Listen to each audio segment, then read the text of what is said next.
So hello student, welcome to I science. आज का जो मेरा वीडियो है वो जेई मेंस का क्वेश्चन जो लिया है वो चैप्टर है सेमीकंडक्टर्स एंड इलेक्ट्रॉनिक्स और टॉपिक है ज़ीनर डायोड। क्वेश्चन में जाने से पहले मैं आपको ज़ीनर डायोड के बारे में बता दूं जो आपको शायद पता भी होगा।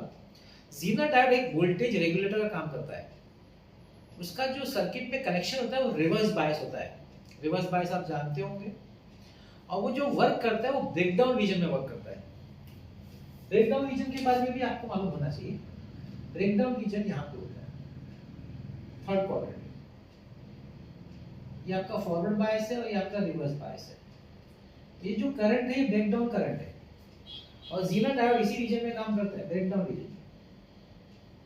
इसको हम लोग बोलते हैं ज़ीनर ब्रेकडाउन, है ना, या ब्रेकडाउन रीजन व्हाटएवर। अब इस करंट के रेंज में ज़ीनर डायोड काम करता है, ब्रेकडाउन। और इस ब्रेकडाउन रीजन में ज़ीनर डायोड वोल्टेज को चेंज नहीं होने देता, that is across the load. अब जैसे आपका सर्किट है, यहाँ देखिए ज़ीनर डायोड है, ये सिंबल आप जानते होंगे ज़ीनर डायोड। ये आपका लोड रेजिस्टेंस है, यहाँ लोड है, ये आपका इनपुट है।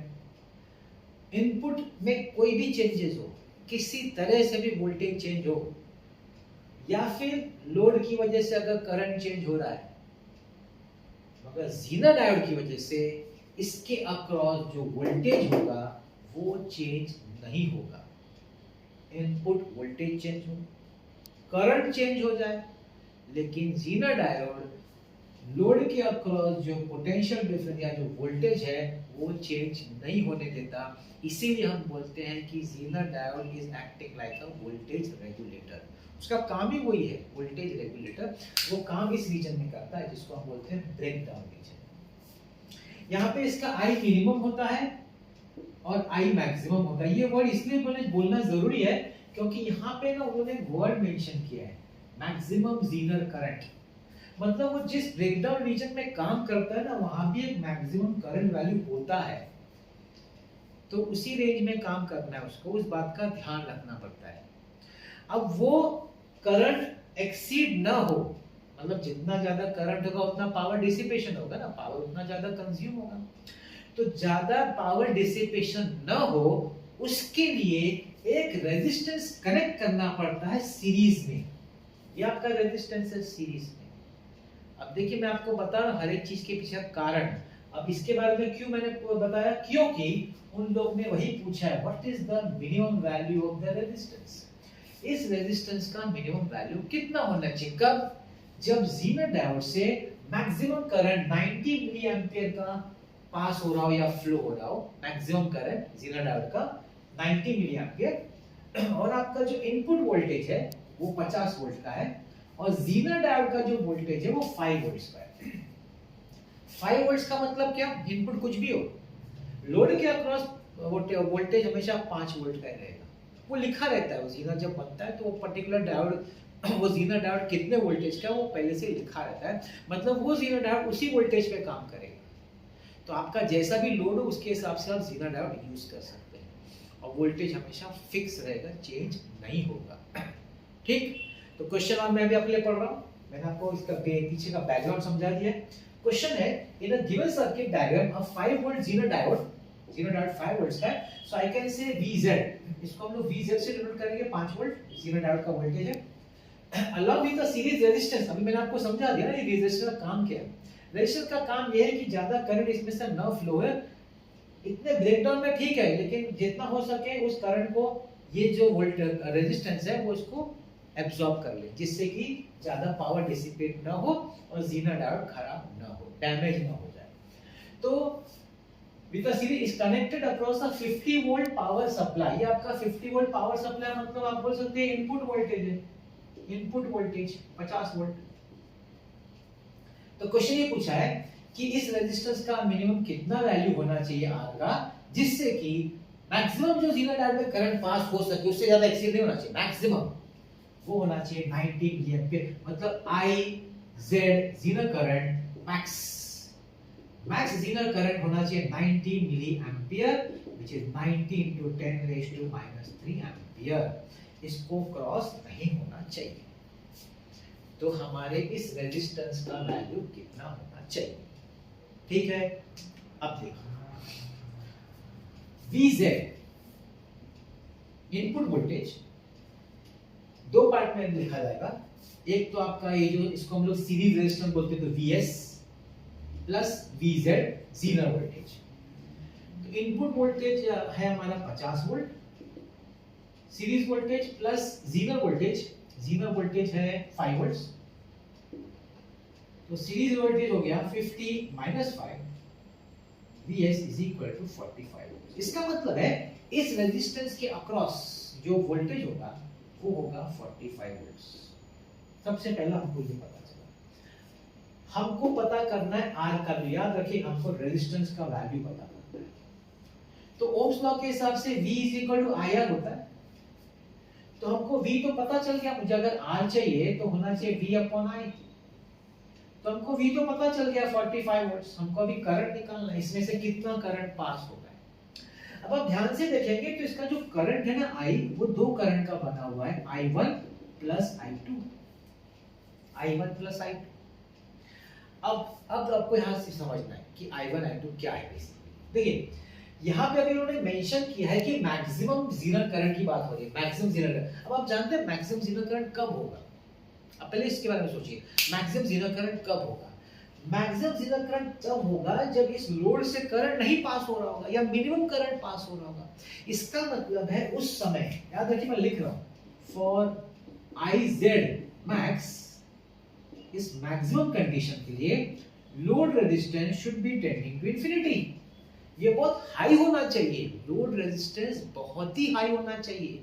जब ये बहुत हाई होगा ना, जैसे ओपन सर्किट, आप समझ लीजिए very close to open circuit condition, तो जब ये हाई रेजिस्टेंस होगा, जब इसमें से करंट फ्लो नहीं होगा, तो मैक्सिमम करंट आपका जीरो से फ्लो होगा।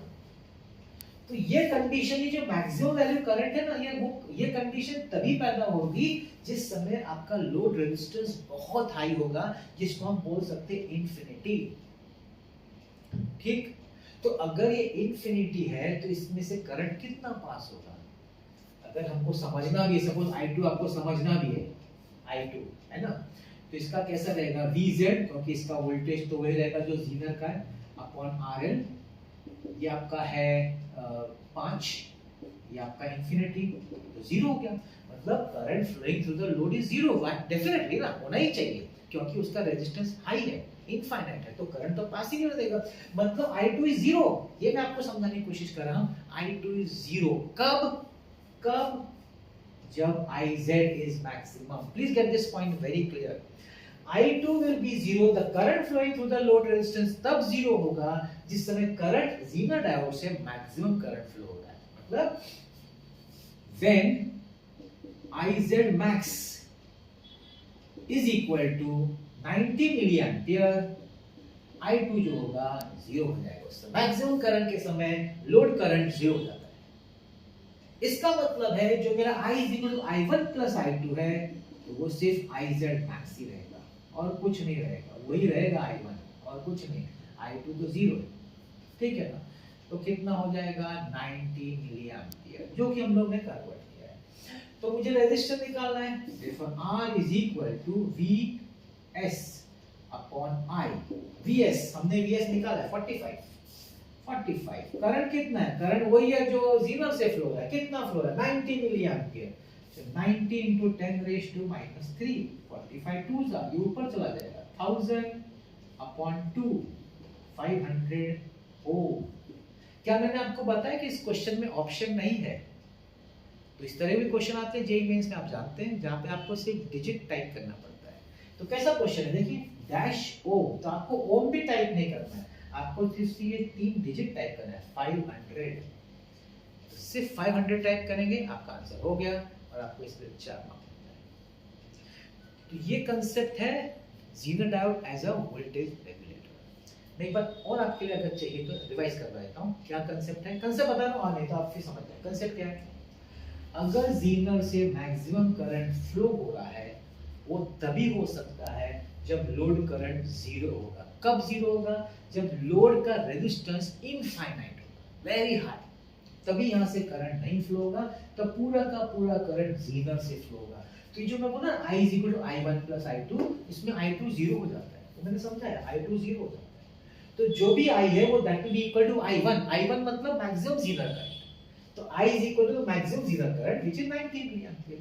तो इसका मुझे करंट भी मिल गया, इसका वोल्टेज मिल गया, तो ओम्स लॉ अप्लाई करूंगा V अपॉन I, तो मुझे उसका रेजिस्टेंस मिल जाएगा। मतलब ये रेजिस्टेंस पे अगर इस रेजिस्टेंस का वैल्यू 500 होगा, उस समय आपका जीनर करंट का मैक्सिमम करंट होगा और जीनर करंट का पावर एक्सीड नहीं होगा।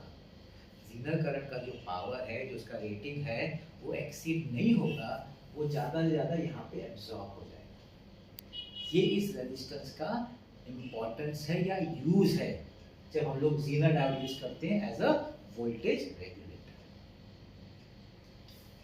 तो देखिए, मैं सिर्फ सम नहीं समझाता, मैं कंसेप्ट और थियोरेटिकल पार्ट भी समझाता हूं, तो आपको इसमें डबल बेनिफिट हो सकता है। आपको सम भी हो गया, थोड़ा बहुत थियोरी भी उसके रिलेटेड हो जाता है कि नहीं? तो इस तरह से पूरा एक पैकेज जैसा हो जाता है जो हम लोग एक सम न्यूमेरिकल करते हैं। तो यही है आपका आज का मेरा वीडियो का क्वेश्चन। और जैसे कि मैं हर बार बोलता हूँ, फिर बोलूँगा, दो चीज़ मेरा आप फॉलो करने की कोशिश करिए हो सके तो। पहला, फॉर्मूला बुक बनाइए एकदम सिंसियरली, जो जो चैप्टर हो गया, जितने फॉर्मूलाज हैं उसको अच्छी तरह लिखिए सिंबल के साथ, और सिंबल क्या डिनोट करता है वो भी लिखिए। जितने चैप्टर्स हो गए आपके वो सब लिखिए। दूसरा, अच्छा, इसमें कभी किसी और से कॉपी मत करिए, खुद लिखिए, टीचर से चेक करवाइए, उसमें कोई चेंजेस हो तो डेफिनेटली करिए। दूसरा, रिवीजन करते समय न्यूमेरिकल्स का फर्स्ट टाइम तो आप चलो चैप्टर वाइज और ऑर्डर में करें, लेकिन नेक्स्ट टाइम, सेकेंड या थर्ड टाइम जब आप करें तो रैंडम चैप्टर से क्वेश्चन उठाइए, फॉर्मूला बुक सामने रखिए और सॉल्व करिए। तकलीफ हो सकती है, चलेगा ना, अपने आप को हमको कंफर्ट जोन से बाहर निकालने का है। लेकिन जिस दिन ये आदत में आ जाएगा तब आपको पता चलेगा, तो आप बड़े कंफर्टेबल में हो गए। अब ये कंफर्टेबल पोजीशन आपको आपके एंट्रेंस एग्जाम में काम आएगा। जब रैंडम क्वेश्चंस आप देखेंगे ना पेपर में, तब आपको कोई हिचकिचाहट नहीं होगी, क्योंकि आपने तो इसकी आदत डाली हुई है। आदत जिस चीज की डाल देते हैं उस चीज में आदमी का सक्सेस हो जाता है। अच्छी आदत डालेंगे तो डेफिनेटली उसका फायदा होगा। तो ये दो काम करिए आप, और ज़्यादा कुछ मत सोचिए। और आप देखिए आपके लिए फिजिक्स कितना आसान हो जाता है। फिजिक्स है इजी, प्रॉब्लम ये है कि हम लोग फॉर्मूलाज पे ध्यान नहीं देते और कंसेप्ट पे ध्यान नहीं देते। इस पे ध्यान दीजिए, आपको शायद किसी की ज़रूरत ही नहीं पड़े। और मेरे प्लेलिस्ट में मैंने इसलिए ऐसे ऐसे वीडियो, ऐसे टॉपिक्स डाले ना, अलग अलग टॉपिक्स, अलग अलग सेक्शन से, अलग अलग चैप्टर से। CET है मेरा, और JEE मेंस है, नीट है, एडवांस, आप देखेंगे।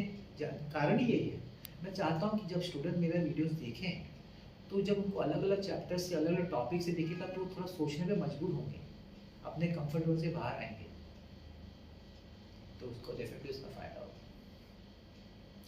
तो देखते रहेगा मेरा वीडियोस, मैं आपके लिए ऐसे अच्छे अच्छे क्वेश्चन लाता रहूँगा, जिससे थोड़ा सोचने पे आप मजबूर हो, आपका कंसेप्ट क्लियर हो, और ये आपको फ़ायदा आपके एग्जाम में हो।